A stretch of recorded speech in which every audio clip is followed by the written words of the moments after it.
महाराष्ट्र में इन दिनों शिवसेना दो धड़ों में बटी हुई है, जहां एक तरफ है एकनाथ शिंदे का गुट तो दूसरी तरफ है उद्धव ठाकरे का गुट।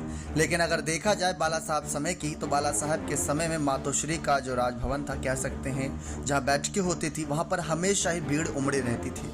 लेकिन बाला साहब के जाने के बाद से ही उद्धव ठाकरे का साथ छोड़ चुके हैं उनके विधायक भी, उनके समर्थक भी, उनके सांसद भी, और कई सारे विधायक अभी भी यहाँ पर उनके समर्थन में। लेकिन इस बीच एक बहुत बड़ी खबर सामने आई थी।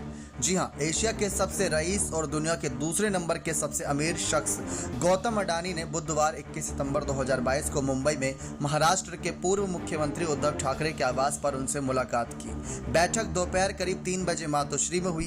बैठक के दौरान क्या कुछ हुआ ये स्पष्ट नहीं है, इसका विवरण अभी तक सार्वजनिक नहीं किया गया है। गौतम अडानी जो कि एक उद्योगपति है, बिजनेसमैन, उनकी सुरक्षा वैसे ही बढ़ाई जाती है। इस बीच गौतम अडानी और उद्धव ठाकरे की यह मुलाकात ऐसे वक्त हुई जब मुख्यमंत्री एकनाथ शिंदे, उद्योग मंत्री उदय सामंत और पोर्ट मंत्री दादाजी भूसे और बागवानी मंत्री संदीप भुमरे और सहित 3 मंत्रियों के साथ दिल्ली में हैं।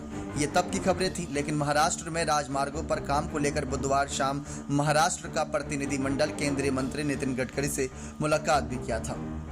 शिंदे खेमे के सूत्रों के मुताबिक ये तमाम जानकारी सामने आई थी। लेकिन ठाकरे और एकनाथ शिंदे के नेतृत्व में शिवसेना के 2 धड़े एक ही समय में शिवाजी पार्क मैदान पर रैली करने के लिए अड़े हुए थे, तो वहीं दूसरी तरफ शिवाजी पार्क में रैली करने की इजाजत उद्धव ठाकरे गुट को मिली।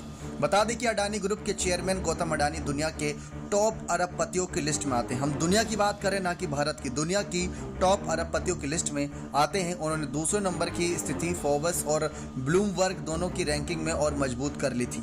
ब्लूमबर्ग की रैंकिंग में गौतम अडानी जेफ बेजोस को पछाड़कर दूसरे नंबर पर काबिज हुए, तो वहीं फोर्ब्स रियल टाइम की रैंकिंग में अडानी ने बर्नार्ड अर्नोल्ड को पीछे छोड़ दिया है। ब्लूमबर्ग बिलियनर इंडेक्स पर गौर करें तो अडानी की संपत्ति में मंगलवार को $1.75 बिलियन की बढ़ोतरी हुई थी। उनकी कुल संपत्ति $150 बिलियन से ज्यादा की हो चुकी है।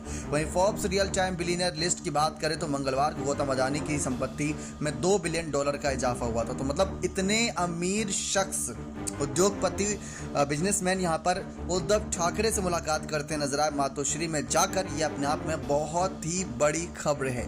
लेकिन अब देखना दिलचस्प है कि इसके बाद सियासत कैसे गरमाती। इससे पहले रतन टाटा से मुलाकात जब करी थी एकनाथ शिंदे ने, तो उसके बाद काफी सियासत गरमाई थी। लेकिन यहाँ पर अब चर्चाएं बनेंगी, क्योंकि अब राजनेता नहीं बल्कि उद्योगपति के संपर्क में है क्या उद्धव ठाकरे, इसको लेकर तमाम जानकारियां सामने आ रही है। लेकिन इस बीच देखना दिलचस्प है कि महाराष्ट्र की सत्ता में और क्या कुछ यहाँ पर बदलाव होते हैं। नेक्स्ट 9 न्यूज रूम की रिपोर्ट।